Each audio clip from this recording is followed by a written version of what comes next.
Okay. Today is Sunday, August 26th. Oh, and that damn window. I keep forgetting to close this. It don't look bad, but on this computer, I don't know. Son, you're gonna be like, man, that damn window and daddy. Got my glasses on today. Man, I wasn't gonna do. All right, first of all, today is Sunday, August 26th. Hey, son, whenever you see this, you're by your grandmother's house. It came, got you, and your auntie, your mom's sister. As soon as she came in, you jumped up and started screaming. So I'm gonna have to go over there and see what y'all doing because y'all must be having too much fun because you don't do all that for me. But anyway, sitting home today on a Sunday, just chilling, reading a book by Charlamagne The God called Black Privilege. Now it just goes to show you that you can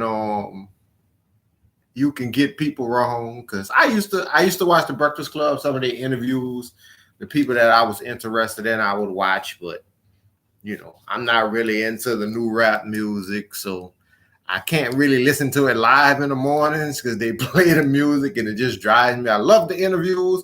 I love like kind of when they talk about the news, but the music drives me. And the commercials, I don't listen to the radio. I Pandora Premium.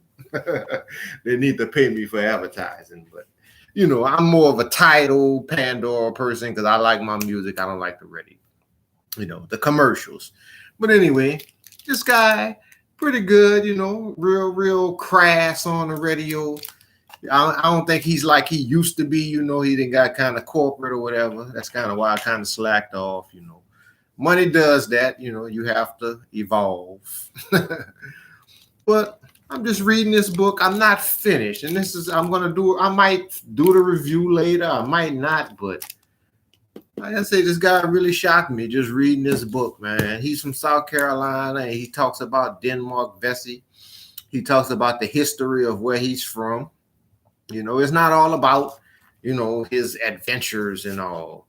And, if you listen to him a lot, he talked about it when he sold drugs in South Carolina and, he wanted to be a rapper and all. But I thought it was fascinating, one of the parts, and I'm going to read it to you because this is something I actually was going to do a review of this. And my point was going to be that we should not make entertainers and athletes our leaders. When I first got this book, that was on my mind. But I read this passage, and this guy really shocked me. He's a very intelligent guy, And he talks about the guy, he wanted to be a rapper, but he was on the radio. And if you know anything about hip hop, there's a guy named Ludacris who started on the radio and he became a real big rapper. I used to love him. I went to his concert at the Jazz Fest. First rapper to ever go to Jazz Fest. I went there with my brother and his wife, Ava. One of the best concerts we ever went to. You can ask him when you get older. But he talks about how, well, I'll just read it. He said, it's no surprise that growing up, everybody wanted to be the next Jay-Z, the next Oprah, or the next Michael Jordan. This is now people want to be the next Drake, the next Issa Rae, or the next Steph Curry. Don't get me wrong. Those are tremendous people to emulate. But the problem is most people simply aren't born with the specific talents necessary to excel in those fields. You might have been born with a gene that makes you predisposed to be able to build a stem cell or design a skyscraper. But you'll never realize that if you waste your time trying to spit rhymes like Jay-Z or shoot threes like Steph. Jay-Z himself said, remind yourself, nobody built like you. You designed yourself. That should be our collective mentality. Design yourself. Construct your own dream. We have to stop thinking that just because we see something working spectacularly for someone else, that's the only path available to us. Whoever said monkey see, monkey do, they was racist, but they was right. And I'm going to leave that there, Because I mean, we just follow, man.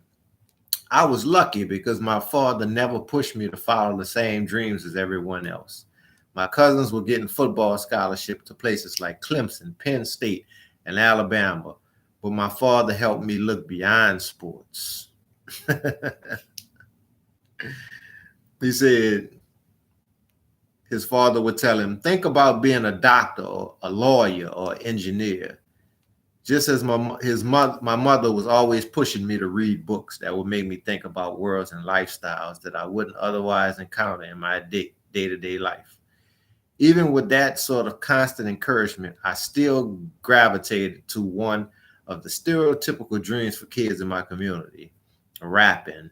Thankfully, Dr. Evans woke me up, but not enough young people have a presence like that in their lives. Instead, they spend years and years chasing their dream of being a rapper, even though the world keeps telling them it's not for them.